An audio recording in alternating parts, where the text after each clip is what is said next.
برادران اسلام، واجب الاحترام بزرگوں، دوستوں، بھائیوں، عزیز نوجوانوں، الحمدللہ اللہ تبارک و تعالیٰ کی رحمت سے سلسلہ قصص الانبیاء علیہم الصلاۃ کے ضمن میں ہم سیدنا موسیٰ علیہ السلام کے قصہ مبارک کے مطالعے میں اور درس میں الحمدللہ مصروف تھے، اور سیدنا موسیٰ علیہ السلام کے قصہ مبارک میں ہم اس مقام پہ پہنچے کہ جب موسیٰ علیہ السلام نے حضرت شعیب علیہ السلام کے پاس حسب وعدہ اپنی مدت معین پوری فرما لی 10 سال، تو اب ان کی اجازت لے کر اپنی بیوی کے ساتھ آپ وہاں سے چلے کہ میں مصر جاؤں اور وہاں جا کے حالات دیکھیں۔ اب چونکہ کافی مدت گزر چکی تھی بھی، اب حالات میں لازمی بات ہے کہ تبدیلی آ گئی، اور ویسے بھی اپنے والدہ سے بچھڑے ہوئے زمانہ ہو گیا، گھر والوں سے پھر تو ملاقات ہی رہوں۔ تو سیدنا موسیٰ علیہ السلام اپنی زوجہ کے ساتھ وہاں سے چل پڑے، کیونکہ پیدل کا سفر تھا اور 8 دن اور 8 راتوں کا سفر تھا تقریباً مدین سے مصر،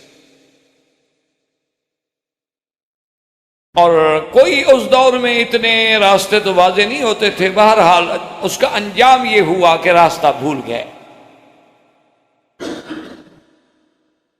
اور یہ بھی مفسرین کرام نے لکھا ہے کہ رات کی تاریکی، ظلمت اور سردی کی شدت، اور پھر اتفاق یہ ہے کہ بیوی جو ہیں وہ بھی حاملہ تھیں، اور اتفاق سے ان کو بھی درد ذہ جو ہے ولادت کے درد جو ہیں وہ شروع ہو گئے، یعنی ہر طرف سے آزمائشیں آتی ہیں انسان کے۔ یہ واقعات ہمیں اسی لیے بتلائے جاتے ہیں کہ دیکھیں اللہ کے نبی ہیں، کتنے شان والے لوگ ہیں، اولو العزم من الرسل ہیں، کتنا بڑا امتحان ہے کہ گھر سے بے گھر ہوئے، 10 سال تک بکریاں چرانی پڑی۔ ایک دور ہے کہ شہزادوں کی طرح زندگی بسر ہو رہی ہے فرعون کے گھر میں، اور ایک اب یہ عالم ہے کہ 10 سال کے لیے بکریاں چرا رہے ہیں، اور اب سفر فرما رہے ہیں تو نہ کوئی خادم ہے، نہ سواری کا انتظام ہے، بیوی ہے، بکریاں ساتھ ہیں، اور موسیٰ علیہ السلام چل رہے۔ تو یہ سارے ہمارے لیے اسباق ہیں، ہمارے لیے سبق ہے کہ زندگی میں ایسے حالات ہوتے ہیں، اور انسان کا کام یہ ہے کہ ہر حال میں اپنے اللہ کی رضا پہ راضی رہے اور اپنا تعلق جو ہے وہ اللہ سے نہ توڑے۔ اسی اثناء میں موسیٰ علیہ السلام نے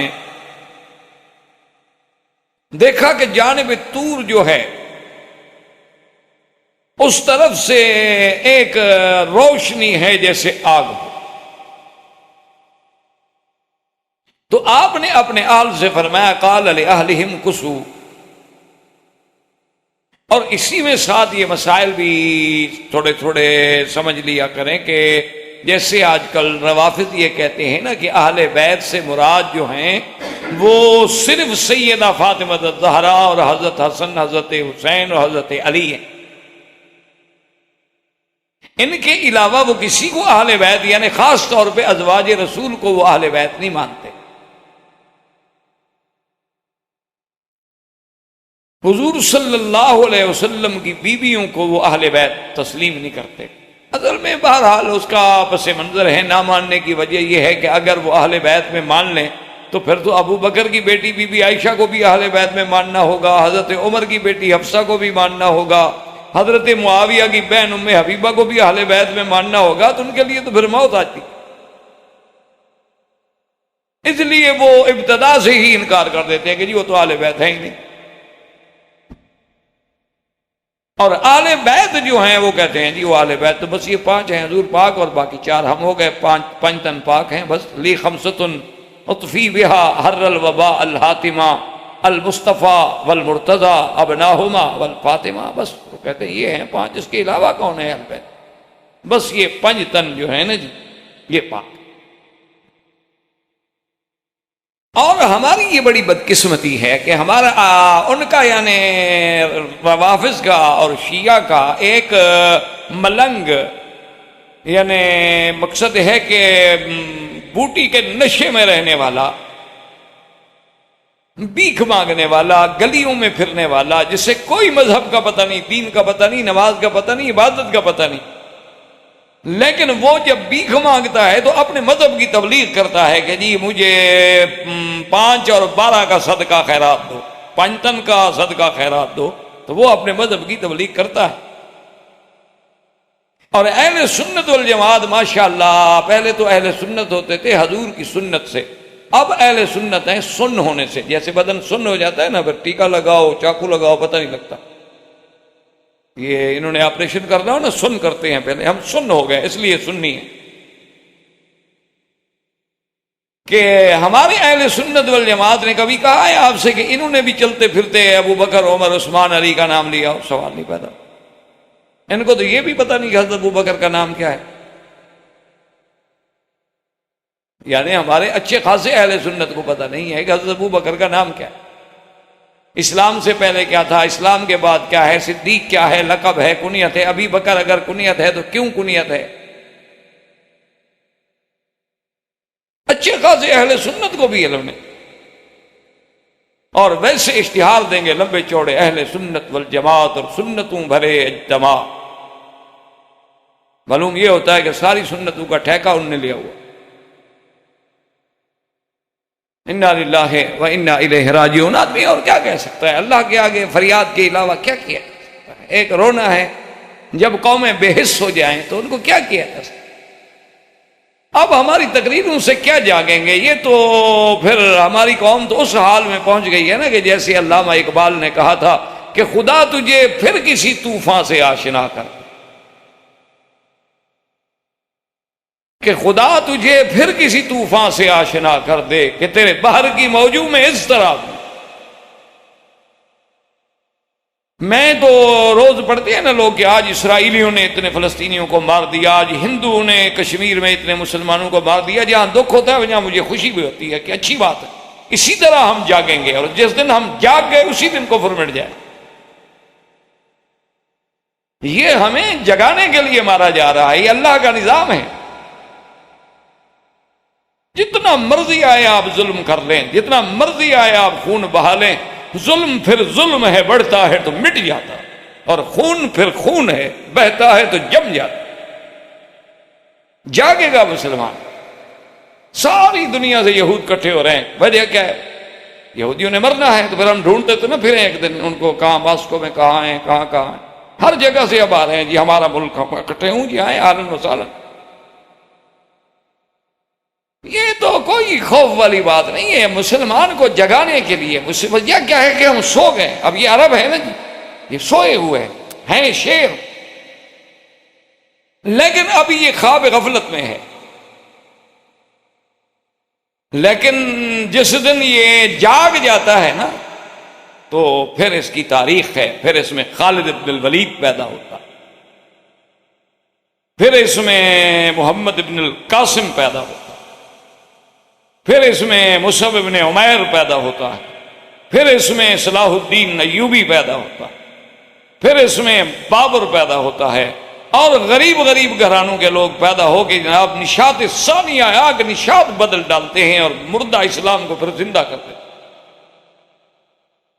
یہ آپ دیکھیں گے انشاءاللہ، ہر چیز میں اللہ کی حکمت ہے۔ تو بہرحال اچھا، اسی طرح آپ دیکھیں کہ جب بھی کوئی شیعہ بھائی نام لے گا حضرت علی، حضرت حسین، کہے گا علیہ السلام۔ اچھا، اس کا اثر اتنا ہو گیا کہ اب سنی بھی کہتے ہیں علیہ السلام۔ حضرت ابو بکر کو کبھی آپ نے کہا علیہ السلام؟ انہوں نے کوئی قصور کیا ہے آپ کا؟ کسی سنی نے آج تک حضرت عمر علیہ السلام کہا ہے؟ سنائیں کسی کی زبان سے آپ؟ حضرت عثمان علیہ السلام، اچھا، کبھی آپ نے سنا ہے کسی اہل سنت والجماعت کی زبان سے اس نے کہا امام ابو بکر؟ شیعہ تو شیعہ، ہر سنی بھی کہتا ہے امام حسین۔ اگر امام سے مراد مسجد کے امام تھے یا کسی ملک کے؟ ملک تو ان کو ملا نہیں، تو پھر امام کیسے بن گئے؟ نا، امام کا کیا مطلب ہوتا؟ جس کو حکومت ملی ہو، انی جاعل للناس اماما۔ اگر مسجد کی امامت مراد ہے پھر تو ہر آدمی مسجد کا بھی امام ہے۔ 4 فٹ کی مسجد کا تو میں بھی کبھی امام بن جاتا ہوں۔ اگر امامت سے مراد خلافت ہے، اور ان کے نزدیک تو امامت کا مرتبہ نبوت سے بھی زیادہ ہے، ان کے نزدیک مقام نبوت سے مقام امامت زیادہ ہے۔ وہ کہتی ہیں اللہ نے جیسے نبیوں سے حضور کی نبوت کا عہد لیا تھا، خود محمد مصطفیٰ نے حضرت علی کی امامت کا عہد دیا اللہ کو۔ وہ کہیں گے باقاعدہ حضرت علی علیہ السلام، امام حسین، امام حسن، امام جعفر صادق، امام زین العابدین۔ لیکن سنی کی زبان سے کبھی آپ نے زندگی میں نہیں سنا ہوگا امام ابو بکر، جو حقیقتاً امام تھے، جن کو خلافت بھی ملی، حضور کا مصلی بھی ملا، اور جو صحیح معنی میں خلیفہ بلا فضل تھا، یعنی جس کو امام کہا جائے تو حق والا ہے امامت کا، اس کو نہیں کہا جاتا۔ وجہ کیا ہے؟ پراپگنڈا۔ اور یہ آج کل ایک بہت بڑی ٹیکنیک ہے کہ ایک غلط بات کو آپ اتنے دفعہ کہیں کہ آپ کو بھی یقین ہو جائے کہ میں جھوٹ نہیں سچ کہہ رہا۔ یہ جو ہے نا جی، یہ بڑی تخطیط ہوتی ہے، بڑی دور کی۔ ہم تو ابھی تک اسی بات پہ لڑتے رہتے ہیں نا ماشاءاللہ، کہ جناب نماز میں جو ہم نے کھڑا ہونا ہے تو درمیان میں فاصلہ کتنا ہو۔ ہم تو ابھی انہی مسئلوں میں پڑے ہو۔ ہم نے تو ابھی تک یہ جھگڑے ختم نہیں کیے کہ ہاتھ سینے پر ہو، ناف پر ہو یا نیچے ہو، اور ہاتھ پاؤں کیسے ملا ہو، گٹے کے ساتھ ٹخنے کے ساتھ ٹخنا ہو اور کندھے کے ساتھ کندھا ہو۔ ہم اسی جھگڑے، جو ملا لے وہ بالکل ٹھیک ہے، اور جو نہ کرے وہ نعوذ باللہ حضور کی سنت کا مخالف ہے۔ انا للہ و انا الیہ راجعون۔ اور کیا کہتے؟ اور ہماری مسلمانوں کی مجموعی قوت کو تباہ کرنے کے لیے تیری بربادیوں کے مشورے ہیں آسمانوں میں۔ دشمن کہاں پہنچ رہا ہے، دشمن کہاں پہنچ رہا ہے، اور کہاں کہاں وہ سوچ رہا ہے۔ ہنود و یہود دیکھ لیں کیسے مل رہے ہیں۔ آپ کو تو سوال ہی پیدا نہیں ہوتا۔ اور آپ ذرا تاریخ اٹھا کے دیکھیں کہ وہاں مسجد اقصیٰ گرائی جاتی ہے، وہاں بابری مسجد گرائی جاتی، کیوں؟ کیا جوڑ ہے ان میں؟ کیا جوڑ ہے؟ کیا وجہ؟ کبھی آپ نے دیکھا ہوگا کہ اب دیکھا ہے نا آپ نے، الگور کا نائب جو ہے وہ یہودی ہے۔ یہ 200 سال میں پہلا واقعہ ہے کہ کوئی نائب صدارت کے لیے یہودی کو منتخب کیا جائے۔ ملک عیسائیوں کا ہو، قوت عیسائیت کی ہو، اور نائب صدر کے لیے آئے یہودی جو 3% ہیں اس ملک میں۔ اور قانون یہ کہتا ہے کہ جب صدر، خدا نہ کرے اللہ رحمت کرے، ہر ملک کی حفاظت کرے، ہم تو کسی کی برائی نہیں مانگتے، لیکن حالات کا شکار اگر یہ کہ حادثہ ہو جائے، صدر مر جائے، تو کون صدر ہوگا؟ نائب۔ قانون ہے، کانسٹیٹیوشن ہے۔ تو وہ تو اس طرح پورے عالم پہ یہودیت کو مسلط کرنے کے خواب دیکھ رہے ہیں، اور ہم آپس میں لڑ رہے ہیں۔ ہماری مسجد میں جناب مولوی اور مؤذن کا بھی جھگڑا ہے۔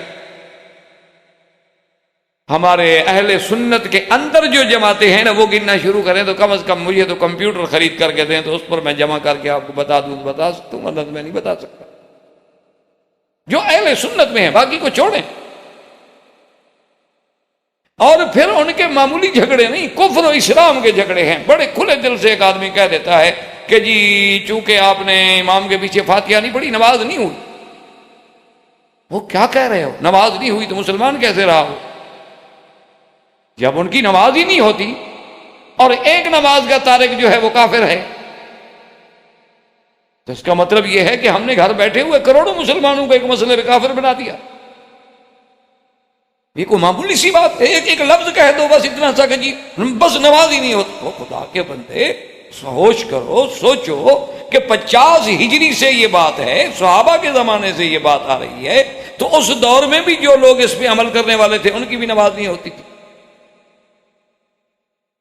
آپ ضرور کہیں بھی فاتحہ پڑھو، ہمیں تو کوئی تکلیف نہیں، ہم تو نہیں بگڑتے، ہم تو ناراض نہیں ہوتے، چشمے ماں روشن دل ماں شاد۔ اب امام احمد بن حنبل رحمۃ اللہ علیہ فرماتے ہیں کہ جہری میں نہ پڑھو اور سری میں پڑھو، اہلاً و سہلاً، تحقیق ہے، امام وقت ہے۔ امام ابو حنیفہ رحمۃ اللہ علیہ فرماتے ہیں کہ جب مقتدی ہے بس قراءۃ الامام لہو قراءۃ، ان کے پاس بھی ایک حدیث رسول ہے، تو ایک لفظ میں تو نہ میں کروڑوں آدمیوں کو اسلام سے نکال دوں، یعنی اسلام میں ہم لے آ تو ایک بندے کو بھی نہ سکیں، اور نکالتے ہوئے ہم کروڑوں کو نکال دیں ایک منٹ میں۔ کتنے ہمارے جتنا مولوی ہم یہاں درس دیتے ہیں، کتنے لوگوں کو ہم نے مسلمان کیا ہے، کتنے ہندو نے ہمارے ہاتھ پہ کلمہ پڑھا ہے، کتنے یہودی مسلمان ہوئے ہیں، کتنے نصرانیوں کو ہم نے دین سکھایا ہے، کتنے غیر مسلموں کو ہم اسلام کی طرف مائل کر سکے۔ یہ بڑے دکھ کی باتیں ہیں، جب آدمی کا بات چھڑتی ہے نا تو کیا کریں، تنہا داغ داغ شد پمبا کجا کجا ہم، کہ اتنے زخم ہیں کہ کہاں کہاں ہم مرہم رکھیں اور کہاں کہاں پٹی باندھ۔ یہ دکھ ہے، مجبوری زبان سے باتیں نکل جاتی ہیں جو ہم خود کرنا بھی نہیں چاہتے۔ تو اس لیے ہمیشہ یاد رکھیں کہ اہل کا لفظ جو ہے اصل اس کا استعمال ہی زوجہ کے لیے، اہل بیت بیویوں کے لیے ہوتا ہے۔ یعنی آج تک آپ کے محاورات جو اردو لکھنے والے لوگ ہیں نا جی، آپ جو ماشاءاللہ جس کو بڑا آپ گنگا جمنی تہذیب قرار دیتے ہیں نا جس کو، اس تہذیب میں بھی آپ لفظ عربی کا استعمال کرتے ہیں کہ جی میری اہلیہ بھی آئی ہے،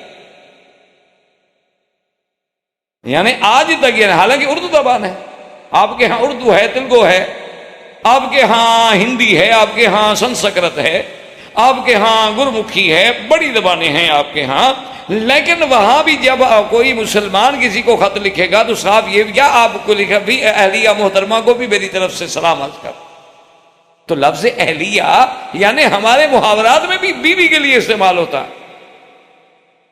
تو اب دیکھیں کہ حضرت موسیٰ علیہ السلام کے ساتھ ماں سوائے بیوی کے تو کوئی ہے ہی نہیں، اور قرآن کیا کہہ رہا ہے کہ آپ نے کیا فرمایا، قال لأہلہم کثوا، آپ نے اپنے اہل سے فرمایا۔ مراد یہ ہے کہ اہل بیت جو ہے وہ ازواج ہوتے ہیں۔ اولاد تو پھر بعد کی چیز ہے، پہلے بیوی آئے گی تو بچہ پیدا ہوگا۔ اسی طرح یاد رکھیں کہ اصحاب پہلے ہیں، آل اور اہل تو بعد میں ہیں۔ ایک اہل ہو لیکن وہ مسلمان نہ ہو تو پھر کیا ہوگا؟ حضرت نوح کا بیٹا ہے، بالکل خالص صلب سے ہے، اللہ نے فَإِنَّهُ لَيْسَ مِنْ أَهْلِهِ۔ تو اگر کوئی آدمی پہلے حضور کا کلمہ نہیں پڑھے گا تو پھر تو اہل بیت ہونے کا کوئی مقام ہی نہیں ہے۔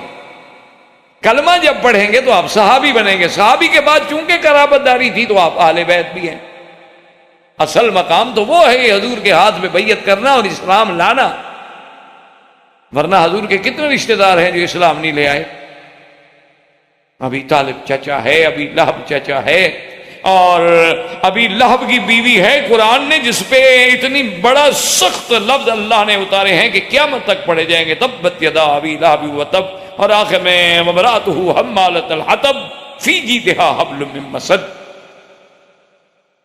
اس لیے ہمیشہ یاد رکھیں تو اہل سے مراد یہاں قرآن نے بتا دیا۔ اور اسی طرح دوسرے مقام اسر بأہلک، اللہ نے لوط علیہ السلام کو حکم دیا کہ اپنے اہل کو یعنی بیوی اور بچیوں کو لے کے نکل جاؤ، تو وہاں بھی اہل میں سب سے پہلے بیوی شامل۔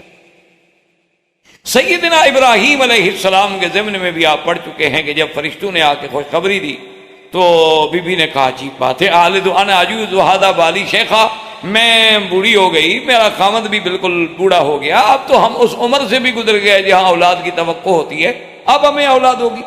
قالوا اتعجبین من رحمت اللہ برکاتہ علیکم اہل البیت، تو اہل البیت وہاں صرف ابراہیم کی بیوی ہے اور تو کوئی ہے نہیں۔ اب جناب آگے دیکھیں اللہ کے قرآن کو، انی آنست نارا لعلی آتیکم منہا بخبر او جذوۃ من النار لعلکم تصطلون۔ حضرت موسیٰ علیہ السلام نے فرمایا کہ مجھے آگ محسوس ہوئی ہے، آپ یہیں ٹھہریں، اور یہ بھی ہو سکتا ہے کہ ہمیں اس آگ پہ کوئی بندے بھی مل جائیں، چونکہ آگ علامت ہوتی ہے نا آبادی کی، روشنی کی، وہاں کو بندہ مل جائے تو میں کوئی خبر بھی لے آؤں، کوئی راستے کے بارے میں بھی معلومات کر لیں کہ ہم کہاں جا رہے ہیں، اور یا میں کچھ وہاں سے آگ کا شعلہ لے کے آؤں، کچھ لے کے آؤں آگ تھوڑی، تاکہ تم لوگ بھی آگ سینک سکو اور آگ کی گرمی سے فائدہ حاصل کر سکو۔ اب دور سے تو موسیٰ علیہ السلام نے دیکھا کہ نار ہے، حقیقتاً تو وہ نار نہیں تھی، وہ تو نور تھا۔ اور اسی طرح مسلم شریف کی بھی ایک روایت مبارک میں ہے کہ یہ نور تھا یا حجاب ناری، اللہ کے حجابات ہیں، کوئی تو دیکھ نہیں سکتا، اور وہ نور اسی لیے ہمیشہ یاد رکھا کریں کہ علماء کہتے ہیں کہ نور اور نار میں شکل تو ایک جیسی ہوتی ہے لیکن فرق بڑا ہے۔ جیسے آپ لکھنے میں لکھیں نا شیر اور شیر، لکھنے میں تو کوئی فرق نہیں ہے نا، لیکن استعمال کرنے میں بڑا فرق ہے، کہیں شیر کو شیر سمجھ بیٹھے تو وہ تو پھر سبق پڑھا دے گا، حالانکہ دیکھنے میں اور لکھنے میں ایک چیز ہے، شیر شیر، نار نور، مادہ بھی ایک ہے، اصل بھی ایک ہے، لیکن دونوں میں جو فرق ہے وہ آسمان و زمین کا فرق ہے۔ اس لیے ہمیشہ یہ نہ دیکھا کریں کہ چیز کیا ہے، ظاہر کچھ ہے، حقیقت کچھ ہے، باطن کچھ ہے، اور اس کے احکام الگ ہوتے ہیں۔ جیسے پرواز ہے دونوں کی اسی ایک فضا میں، کرگس کا جہاں اور ہے شاہی کا جہاں اور، ورنہ پرواز تو دونوں اسی جہاں میں کر رہے ہیں۔ نماز تو آپ بھی پڑھتے ہیں، ہم بھی پڑھتے ہیں، لیکن ملا کی اذان اور مجاہد کی اذان اور۔ یہ جو ہم کرایہ دار مولوی ہوتے ہیں، ہماری اذانوں میں کون سا اثر رہ گیا؟ اذان تو وہ ہوتی تھی نا جب بدر میں کھڑے ہو کے بلال دیتا کہ ریت ہو، دشمن سامنے ہو، پاؤں جل رہے ہوں، کسی کمک کے ملنے کی امید نہ ہو، طاقت بالکل نہ ہو، سواری نہ ہو، ہتھیار نہ ہوں، تلواریں نہ ہوں، پتہ ہو کہ ہم نے اس میدان میں کل اسی میں ہم نے اللہ جانے شہید ہونا ہے، زخمی ہونا ہے، کیا گزرنی ہے، وہاں کھڑے ہو کے کہتے ہیں اللہ اکبر، پھر پتہ لگتا ہے، پھر اللہ کی رحمت آتی۔ فضائے بدر پیدا کر، فرشتے تیری نصرت کو۔ اب جب تک وہ نہ ہو، ہم تو جناب قالین بچھے ہوئے ہیں ماشاءاللہ، ایسی چل رہے ہیں، پھر اذان دیں تو کیوں نہ دیں، جیسے مرضی آئے دیں۔ اب تو امام کو بھی ضرورت نہیں پڑتی پہ سر پہ کپڑا رکھ لے۔ یہ بھی نہیں آئے کہ مسئلہ سمجھے انہوں نے کہ سر سے کپڑا اتار کے پڑھانا جو ہے شاید زیادہ ثواب ہے، کیا کریں؟ حضور صلی اللہ علیہ وسلم نے پتہ نہیں کتنی نمازیں سر سے کپڑا اتار کے پڑھائی ہے۔ جب دین کو خود سمجھو گے نا حضرت، تو پھر اسے یہی حال ہوگا۔ مربع بغیر مربی کے کبھی نہیں بنتا، مربع بنانا ہو نا تو مربی کی ضرورت پڑتی ہے، قرآن و حدیث سمجھنا ہو تو استاد کی ضرورت ہے۔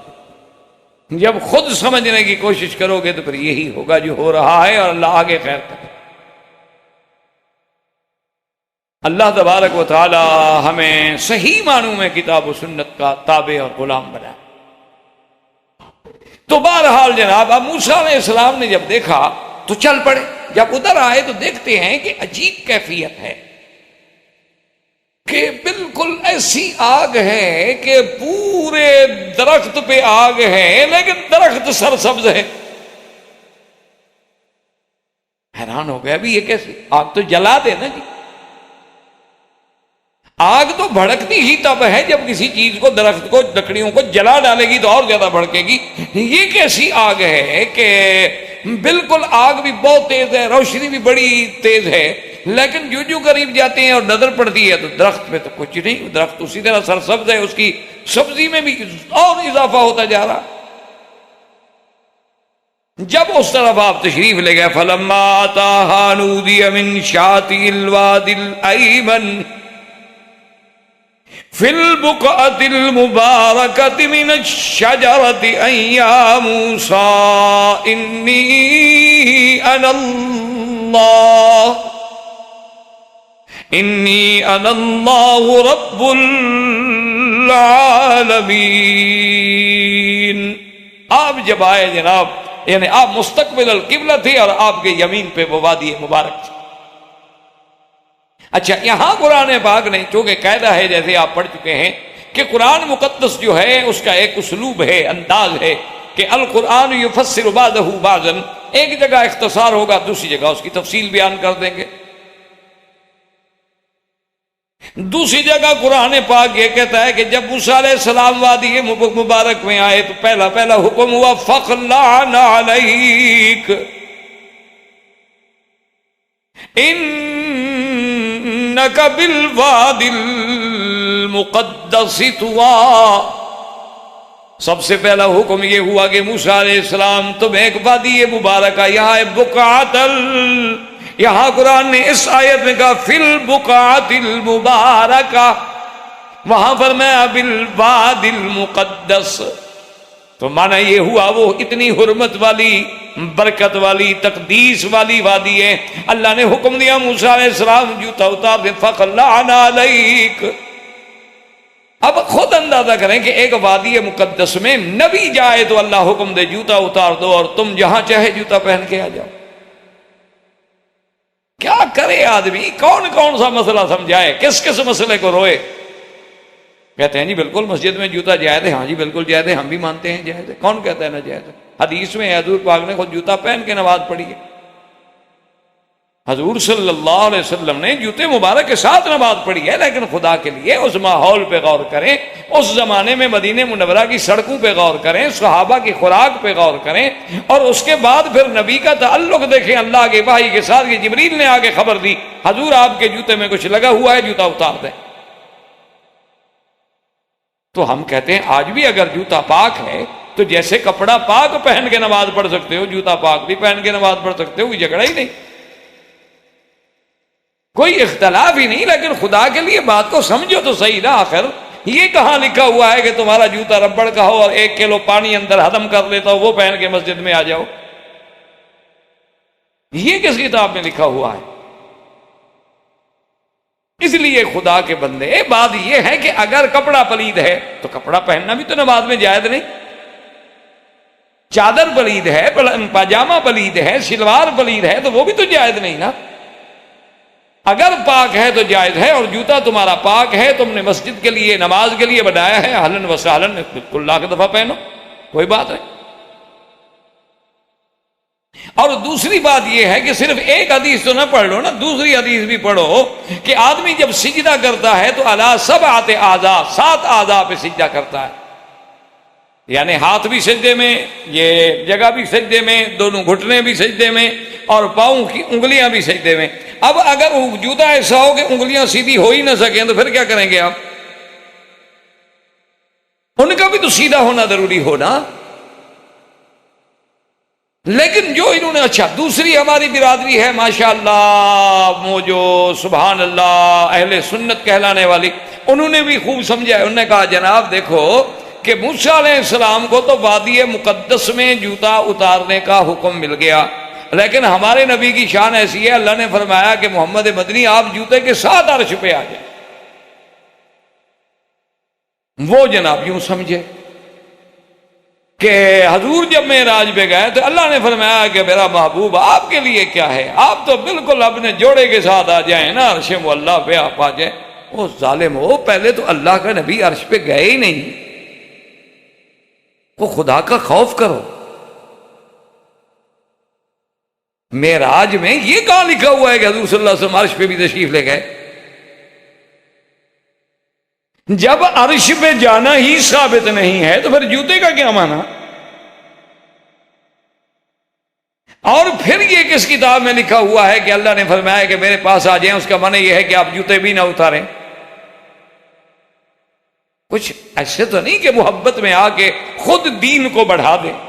تاکہ پھر جناب یہ ہے کہ اگر دشمن یہ کہہ دے مثلا ٹھیک ہے جی ہم تو ادب میں خاموش ہو جائیں گے، اگر کوئی مخالف یہ کہہ دے کہ جناب آپ ہمیں ثابت کریں کہ حضور صلی اللہ علیہ وسلم جوتا مبارک پہن کے عرش پہ گئے تھے، کون سی قرآن کی آیت ہے یا کون سی حدیث صحیح ہے، تو کیا جواب دیں گے؟ اس لیے حدود میں رہیں۔ حضور کا بڑا مقام ہے، معراج معنی ہی عروج کا ہے کہ یہ معراج کسی نبی کو بھی نصیب نہیں ہوا، کسی پیغمبر کو نصیب نہیں ہوا، لیکن اس میں آپ اپنی طرف سے ایسی باتیں تو شامل نہ کریں کہ پھر ہم دشمن کو جواب بھی نہ دے سکیں۔ وہ تو مقام ایسا ہے کہ وہاں بھی بندگی ہے، التحیات للہ والصلوات والطیبات، وہاں بھی نیاز ہے۔ وہ تو اللہ کے نبی، وہاں بھی موسیٰ علیہ السلام کہتے ہیں کہ حضور جا کے معافی مانگیں، کہا موسیٰ علیہ السلام بار بار جانے سے مجھے بھی ادب تقاضا کرتا ہے، کتنا معافی مانگے؟ اب 50 میں سے 5 تو رہ گئی، اب پھر بھی معافی مانگے۔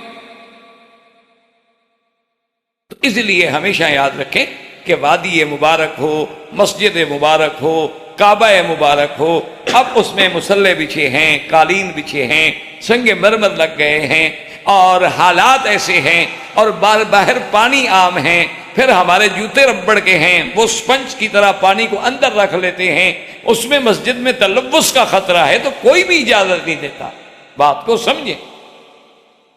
ہاں اگر آپ نے دیکھا نہیں ہے بعض لوگ باقاعدہ جوتے بنا لیتے ہیں، بھی حرم میں دھوپ میں طواف کرنا ہے بار بار ماشاء پہن لیتے ہیں، کوئی اعتراض نہیں، اگر جوتا پاک ہے تو اہلا و سہلا، کوئی اعتراض نہیں، حدیث میں جب ثابت ہے تو آمنا و صدقنا۔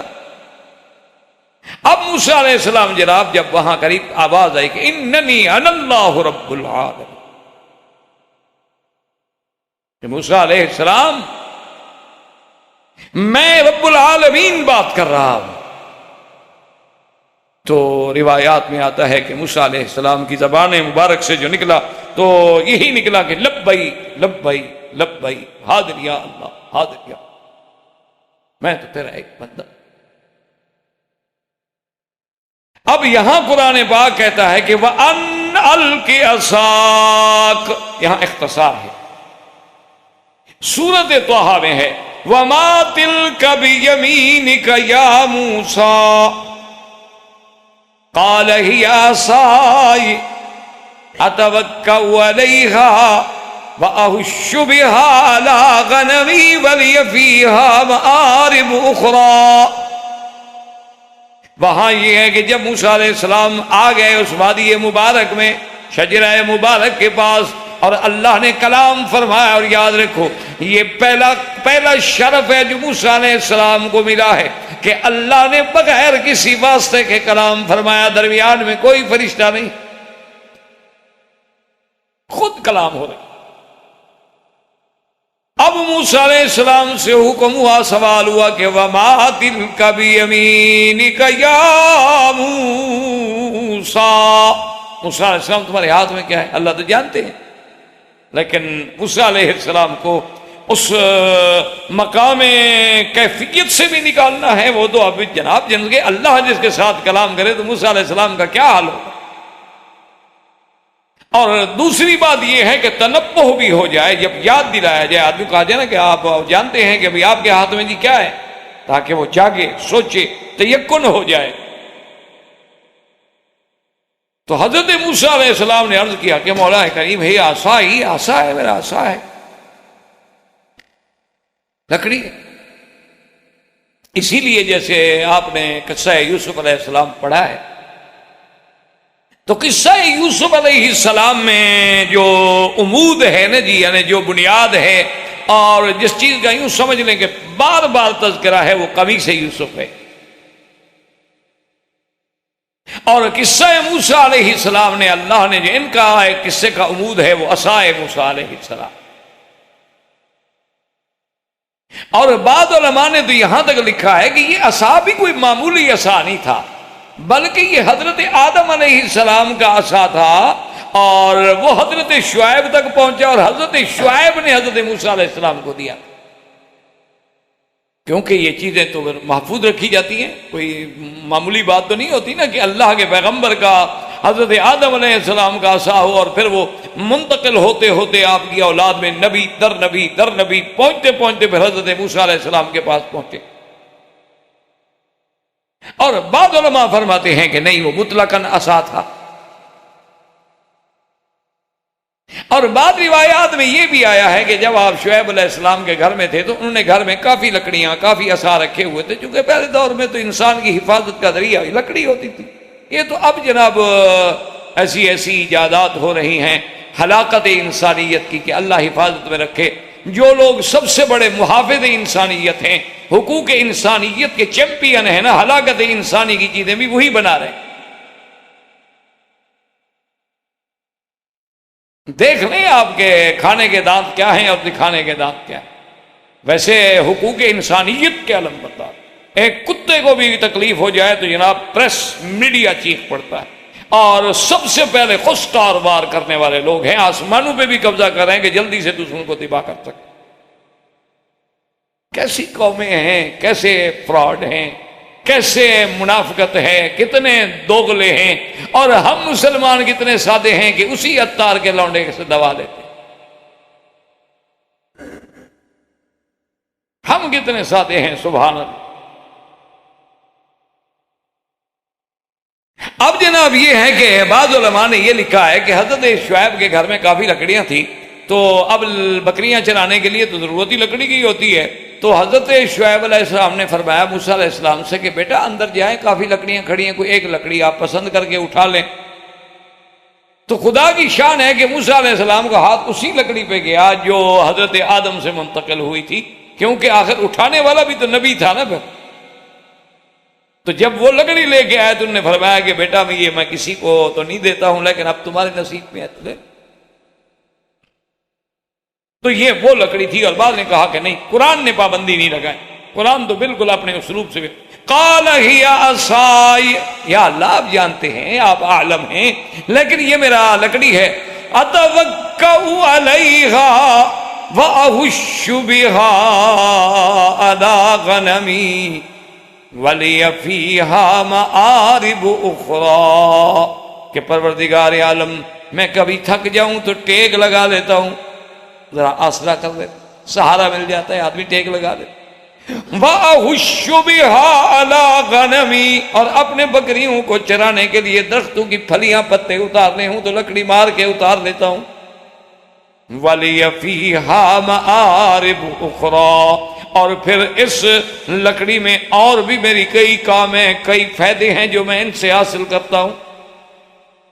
علماء نے لکھا ہے کہ سوال تو یہ تھا کہ تیرے ہاتھ میں کیا ہے، جواب اتنی کافی تھا کہ یہ عصا ہے، لیکن لمبے جواب دینے کی وجہ کیا تھی کہ موسیٰ علیہ السلام نے دیکھا کہ آج رحمت اور اللہ تبارک و تعالیٰ کی مغفرت اور رحمت کی گھڑی ہے کہ خدا میرے ساتھ کلام کر رہے ہیں، تو جب اپنے محبوب سے کلام ہو تو جتنی لمبی کر سکتا ہوں اتنی کر لوں، جتنی بات لمبی ہو سکتی ہے، پھر موقع ہے تو رو توڑا ملے گا، اس لیے بات کو ذرا لمبا کرنا شروع کر۔ آپ دیکھیں نا، کوئی آدمی آپ کو ملنے آئے تو وہ آپ پھر بات سے بات خود پیدا کرتے ہیں، اور جس کو آپ نے ٹرکھانا ہو تو ابھی وہ دروازے پہ کھڑا ہو، آپ نسخہ پہلے لکھ لیتے ہیں، مرض کا بھی پتہ لگ جاتا ہے مریض کے دیکھنے سے۔ اور اگر مہربانی کرنی ہو تو جناب پھر جو باتیں نہ پوچھنی وہ بھی آپ پوچھتے ہیں کہ جی آپ پیدا کب ہوئے تھے، کام کیا کرتے ہیں، آپ کو پہلے بھی کبھی یہ تکلیف ہوئی تھی؟ بھائی میں اس تکلیف کو ٹھیکیدار ہوں، پہلے بھی مجھے ہمیشہ یہی ہوتی رہی ہے، میرے گلے میں کانٹا پھنسا ہوا ہو لندن کے کرام گل ہاسپٹل میں، اور وہ جناب میری انویسٹیگیشن، میں نے کہا تفتیش بعد میں کر لیں، پہلے مریض کا کانٹا تو نکالیں نا، میں نے کوئی جرم تو نہیں کیا ہوا، تفتیش آپ بعد میں کر لیں، انویسٹیگیشن اپنی رہنے دیں۔ میرے حلقہ میں کانٹا ہے، میں بول نہیں سکتا، میں تھوک نہیں نکل سکتا، اور آپ جناب مجھ سے آپ کا نام کیا ہے، آپ کا باپ کیا کرتا تھا، آپ کا دادا کیا کرتا تھا، آپ کا فلاں کا کوئی کچھ بھی نہیں کرتا تھا، آپ کیا کرتے تھے، میں کچھ بھی نہیں کرتا ہوں، یہ کانٹا کھانے آیا تھا بس، آپ مجھے مہربانی کریں میری جان چھوڑیں۔ تو یہ باتیں جو ہے نا جی، اچھا ان کی تو یہ ایک عادت بن گئی، روٹین ہے، اللہ ہدایت دے ہمیں بھی انہیں بھی، تو بہرحال لیکن موسیٰ علیہ السلام نے جب بات کی تو اس لیے کہ مقام ہے رحمت خدا بندی کا مقام ہے، اس لیے حکم ہے نا کہ جب رحمت ہو نا، جب دعا مانگ رہے ہو اور دل لگ رہا ہو نا دعا مانگنے میں، تو پھر دعا اور لمبی کرو۔ اس کا معنی ہے کہ اب رب راضی ہے، تمہیں مانگنے کی توفیق دے رہا۔ اور جب دعا مانگ رہے ہو کہ اللہ میاں رحمت فرما دے، اور اللہ میاں ہمارے حالات ٹھیک کر دے، اور اللہ میاں ہمیں رزق عطا، پتہ کوئی نہیں کہ میں کیا مانگ رہا ہوں، تو پھر بہتر ہے کہ جلدی جلدی ختم کر دو کہ کہیں بے ادبی سے اللہ ناراض نہ ہو جائے، کہ مانگ مجھ سے رہے ہو اور ان قلب لاہن غافل دل کے ساتھ،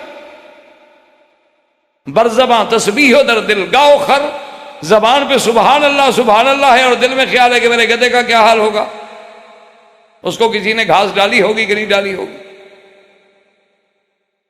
یہ اصول ہے کہ جب جاؤ نا، اچھا دیکھو نا، کبھی کبھی آپ کو بھی تجربہ ہوا ہوگا کہ آپ ملتزم پہ جائیں، مقام ابراہیم پہ جائیں، حتیم میں جائیں، طواف کریں اور آپ دعا کریں تو آپ کا دل لگتا ہے، آپ کا شوق ہوتا ہے میں اور کر لوں، اور کبھی یہ ہوتا ہے یار یہ شروع کر دیا اب اس کو پورا کر لوں۔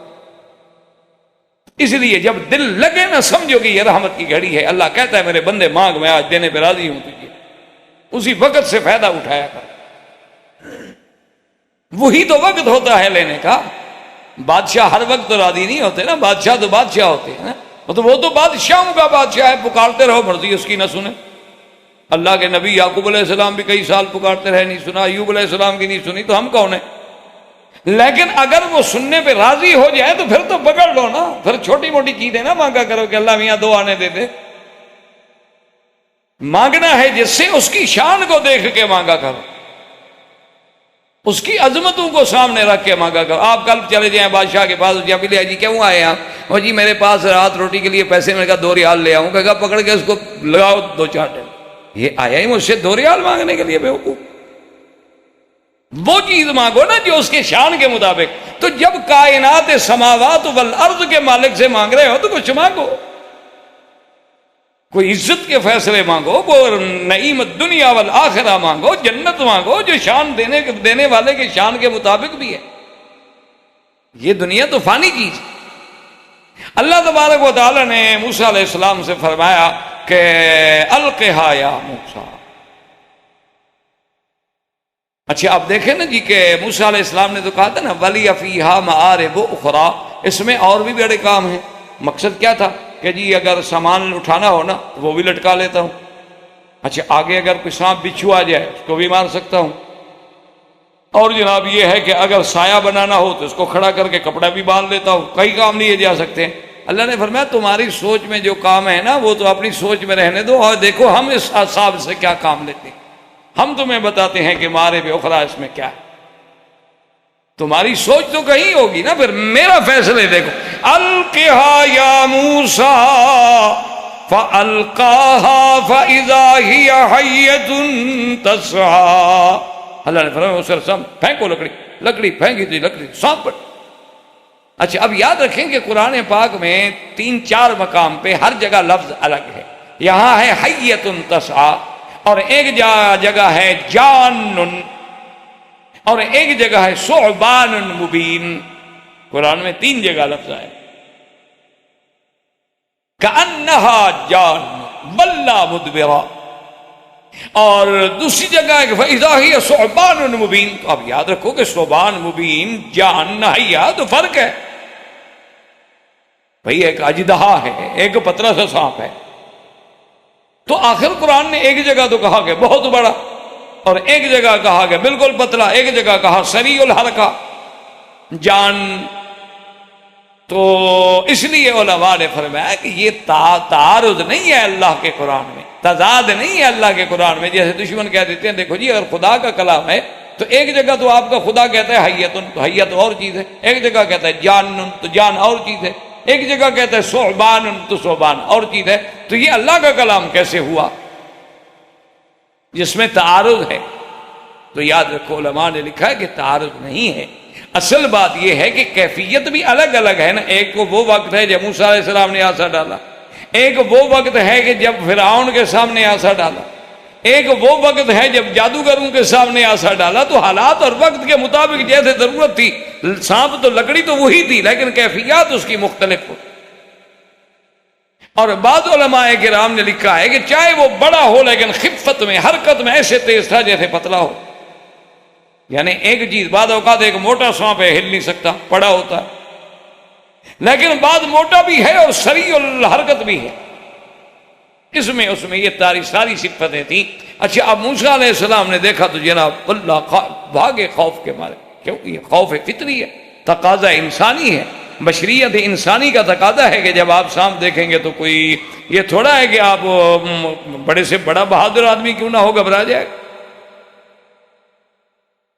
موسیٰ علیہ السلام جب بھاگے تو اللہ نے فرمایا موسیٰ علیہ السلام بالکل نہ گھبرائیں، جیسے یہاں قرآن کہتا ہے وَأَنْ أَلْقِ عَصَاكَ فَلَمَّا رَآهَا تَهْتَزُّ كَأَنَّهَا جَانٌّ وَلَّىٰ مُدْبِرًا وَلَمْ يُعَقِّبْ. کہ جب دیکھا نا سانپ حرکت کرنے والا تو ایسے دوڑے کہ پیچھے مڑ کے بھی نہیں دیکھا. اللہ کہتا ہے وَلَمْ يُعَقِّبْ، پیچھے بھی نہیں دیکھا کہ کیا ہے، بس دوڑ رہے ہیں کہ دیکھنے میں بھی وقت ضائع نہ ہو جائے، وہ آ جائے. تو اللہ پاک نے حکم فرمایا کہ یا موسیٰ اقبل ولا تخف انک من الآمنین. اللہ نے فرمایا موسیٰ علیہ السلام لوٹاؤ، ڈرو نہیں، بالکل نہ ڈرو، گھبراؤ نہیں، اور پکڑو سانپ کو، پکڑو. اچھا، بعض روایات میں ہے کہ موسیٰ علیہ السلام نے پہلے تو کپڑا لپیٹا کہ کیسے پکڑوں، پھر اس کی دم سے پکڑوں، درمیان سے پکڑوں. یہ سب اسرائیلی روایات ہیں. جب اللہ نے کہا کہ پکڑ لو، موسیٰ علیہ السلام پکڑ، اور جب پکڑ لیا تو پھر آسا بن گئے. اب کھڑے حیران، یہ کیا ہو. ابھی اس پریشانی میں، یعنی یہ حیرت جو تھی وہ ابھی دور نہیں ہوئی کہ اللہ نے فرمایا اسلک یدک فی جیبک، اسلک یدک فی جیبک تخرج بیضاء من غیر سوء. اللہ نے فرمایا موسیٰ علیہ السلام اپنے ہاتھ کو اپنے دامن میں ڈالو. جیب کا معنی ایک تو یہ ہوتا ہے جیب، اور ایک یہ بھی جیب، وہ چیز جو کٹی ہوئی ہے نا اس پر جیب کا اطلاق ہوتا ہے، کہ اپنے دامن میں ڈال کے ایسے ہاتھ کو بند اور پھر باہر نکالو. تو اب جناب موسیٰ علیہ السلام نے جب ہاتھ ڈالا اور باہر نکالا تو اللہ کی شان یہ ہے کہ وہ ہاتھ ایسے تھا جیسے چاند کی کرنیں اور شعائیں نکل رہی ہوں. اللہ فرماتا ہے من غیر سوء، یہ نہیں کوئی بیماری ہو گئی، کوئی برس ہو گیا، کوئی سفیدی ہو گئی، داغ ہو گیا، نہ، وہ تو نور تھا. اللہ تبارک و تعالی نے، اچھا خدا کی شان دیکھیں کہ دونوں معجزوں کا تعلق جو ہے وہ ہاتھ سے ہے. لکڑی بھی ہاتھ میں پکڑی ہوئی تھی، اسی کو اللہ نے سانپ بنا دیا، اور اسی ہاتھ کو اللہ تبارک و تعالی نے روشن بھی فرما دیا کہ جب آپ اچھا پھر دوبارہ ڈالیں گے تو اپنی اصلی حالت پہ آ جائے گا. یہ دو معجزات ہیں جن کو قرآن نے یہاں کہا ہے برہانان من ربک، کہ یہ دو برہان، دو دلائل، دو معجزات ہیں جو ہم نے آپ کو دیے ہیں. آپ ان کو لے کے فرعون کی طرف جائیں، فرعون کے سرداروں کی طرف جائیں، وہ حد سے نکلنے والے ہیں، اور ان کو جا کے دعوت. اب سب سے بڑی بات یہاں یہ یاد رکھیں کہ ہمارا تو ایمان ہے، ہم تو مسلمان ہیں کہ جو اللہ کے قرآن میں بات آ جائے یا کتاب و سنت میں چیز آ جائے آمنا و صدقنا، بس ہمارا تو ایمان ہے نا اس پر. لیکن جو مخالفین ہیں، جو اعدائے اسلام ہیں، یعنی جیسے مستشرقین ہیں اور خاص طور پہ یہود و ہنود ہیں، وہ ایسی چیزوں کو اسلام کے خلاف بطور ہتھیار استعمال کرتے ہیں. وہ کہتے ہیں دیکھو جی عجیب بات ہے، موسیٰ علیہ السلام آ رہے تھے، پھر آواز آئی اور آواز میں یہ کہا گیا کہ میں تمہارا خدا ہوں. اب کیا دلیل ہے کہ یہ خدا کی آواز تھی؟ کہ یہ آواز جو ہے اننی اللہ رب العالمین، کہ میں تمہارا رب ہوں اور رب العالمین ہوں. تو موسیٰ علیہ السلام کو کیسے آخر یقین ہو گیا کہ یہ واقعی اللہ کی آواز ہے؟ اور کیسی اس بات کی آخر دلیل کیا ہے کہ واقعی اللہ تبارک و تعالیٰ نے ہم کلام ہوئے، اللہ نے کلام فرمایا؟ ہو سکتا ہے نعوذ باللہ ثم نعوذ باللہ موسیٰ علیہ السلام کا کوئی وہم ہو، کوئی خیال ہو، کوئی تخیل ہو. تو اس قسم کے اعتراضات جو ہیں نا، یاد رکھیں اعدائے اسلام جو ہوتے ہیں نا، جن کو اسلام سے دشمنی ہے، انہوں نے تو پھر کوئی موقع ضائع نہیں کرنا ہوتا، وہ تو فرصت حاصل کرتے ہیں کہ موقع ملے. تو اس لیے ہمیشہ یاد رکھیں کہ اللہ نے موسیٰ علیہ السلام تو کئی معجزے عطا فرمائے تھے، جیسے قرآن نے دوسری جگہ انشاءاللہ ابھی زندگی پڑھیں گے، وَلَقَدْ آتَيْنَا مُوسَىٰ 9 آیات بینات، اللہ نے تو ان کو 9 اور بھی معجزات عطا فرمائے، لیکن وہ بہت بعد میں ملے۔ لیکن یہ دونوں معجزے اللہ نے بوقت کلام عطا فرمائے، ایک لکڑی کا سانپ بن جانا اور ایک آپ کے ہاتھ کا روشن ہو جانا۔ اگر اللہ یہ بعد میں دیتے تو قادر تھے، لیکن یہ دو معجزے دے کر ان اعدائے اسلام کا ہمیشہ کے لیے منہ بند کر دیا کہ ظالموں، اگر یہ خدا کلام نہیں کر رہا تھا تو لکڑی کو سانپ بنانے والا کون تھا؟ اور ان کے ہاتھ مبارک کو روشن کرنے والی ذات کون تھی؟ وہی ذات جس نے جو اس بات کے تقلب پہ قادر تھی، وہی تو خدا ہے، ورنہ اور کون ہے جو ایک لکڑی کو جان ڈال دے، سانپ بنا دے، پھر جان والی چیز کو دوبارہ لکڑی بنا دے؟ اچھا، اگر تم نہیں مانتے ہو کہ وہ خدا تھا تو چلو تم ہمیں کوئی ایسی چیز دکھا دو کہ چیز کی حیت ہی بدل جائے، لکڑی ہو وہ زندہ چیز بن جائے، روح والی، اور پھر اس کے بعد پکڑو تو جناب وہ پھر دوبارہ لکڑی بن جائے۔ چلو تم کوئی شخصیت پیدا کرو دنیا میں، پھر ہم کہیں کہ موسیٰ علیہ السلام دھوکے میں آ گئے۔ تو جب یہ طاقت کسی کو نہیں ہے، یہ قوت اور خارق، اچھا پھر یہ ہوتا ہے کہ جو تم کرتے ہو وہ اسباب طبعیہ کے تحت ہوتی ہیں چیزیں، اور یہاں تو کوئی اسباب ہی نہیں۔ دیکھو نا، بعض لوگ بڑے بڑے شعبدے دکھاتے ہیں،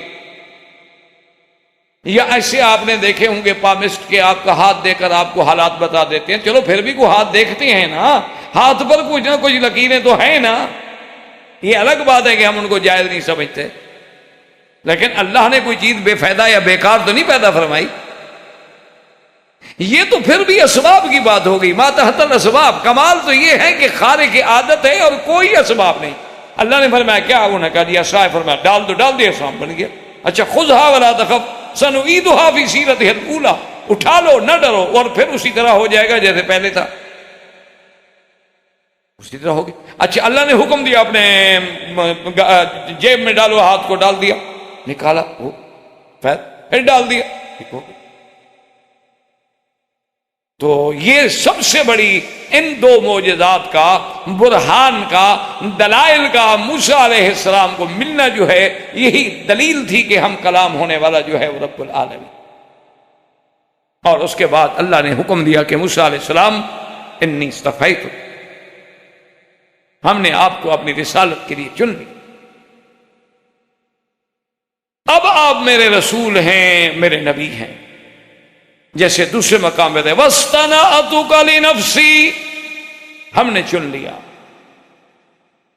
آپ، اور جائیں۔ انہوں نے کہا اللہ میاں میں تو بالکل آپ کے حکم پہ حاضر ہوں، لیکن میرے کچھ معروضات ہیں، جیسے کہ قرآن نے اس جگہ بیان کیا، قال رب انی قتلت من نفسا فاخاف ان یقتلون۔ اللہ میاں میں نے ان کا ایک بندہ مارا تھا، جو میں نے آمدن تو نہیں مارا آپ جانتے ہیں، لیکن بہرحال ان کا بندہ تو مر گیا تھا، تو اس کے ضمن میں میں ڈرتا ہوں کہ میں، چلو میرا تو ارادہ تھا مصر جاؤں، لیکن اب سیدھا فرعون کے پاس جاؤں تو مجھے اسی میں نہ پکڑ کے قتل کر دے۔ اور دوسری بات یہ ہے میرا اللہ کہ میری زبان جو ہے وہ اتنی فصیح نہیں ہے، کیونکہ وہ لکنت آ گئی تھی نا انگارہ رکھنے سے۔ وَأَخِي هَارُونُ هُوَ أَفْصَحُ مِنِّي لِسَانًا فَأَرْسِلْهُ مَعِيَ رِدْ أَن يُصَدِّقُنِي إِنِّي أَخَافُ أَن يُكَذِّبُونِ۔ اور میرا اللہ آپ جانتے ہیں کہ میرا بھائی جو ہے حضرت ہارون علیہ السلام بڑا فصیح اللسان ہے، خطیب ہے، اور کوئی تو ہو میری تصدیق کرنے والا، میں ڈرتا ہوں وہ تو مجھے جھوٹا کہیں گے، تم کیسے نبی بن گئے۔ اللہ تبارک و تعالیٰ نے موسیٰ علیہ السلام کی یہ دعا بھی منظور فرما لی۔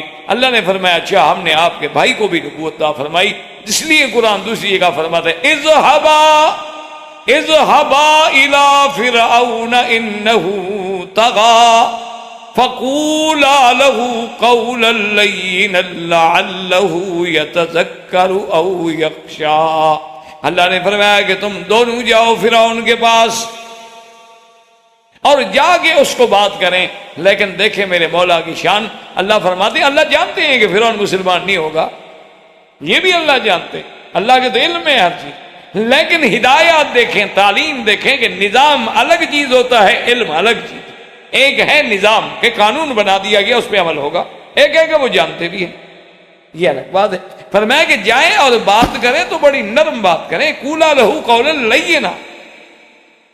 تو اسی سے ذرا اندازہ کریں کہ جب آپ دین کی بات کریں, دعوت کی بات کریں, تبلیغ کی بات کریں, کسی کو دین کا مسئلہ سمجھائیں تو خدا کے لیے نرم بات کریں. ادعو الی سبیل ربک بالحکمت والموعظۃ الحسنہ, بگڑ نہ جائیں, سخت بات نہ کریں, طنز نہ کریں, تنقید نہ کریں, محبت کے ساتھ دعوت دیں, اسی میں تاثیر ہوتی ہے. اس لیے اللہ نے فرمایا کہ قول لینا, حالانکہ دیکھو وہ فرعون ہے, کافر ہے, ربکم الاعلی کا دعویٰ کرنے والا ہے, اور جانے والے بھی نبی ہیں, لیکن اللہ فرماتے ہیں قول نرم سے بات کرو. تو موسیٰ علیہ السلام کو یہ حکم ملا, اور اس کے بعد موسیٰ علیہ السلام اللہ سے ہم کلام ہونے کے بعد پہلے تو مصر تشریف لائے, اور پھر بھائی کو لے کر فرعون کے پاس دعوت کے لیے چلے. انشاءاللہ زندگی باقی تو بات باقی. وآخر دعوانا ان الحمدللہ رب العالمین.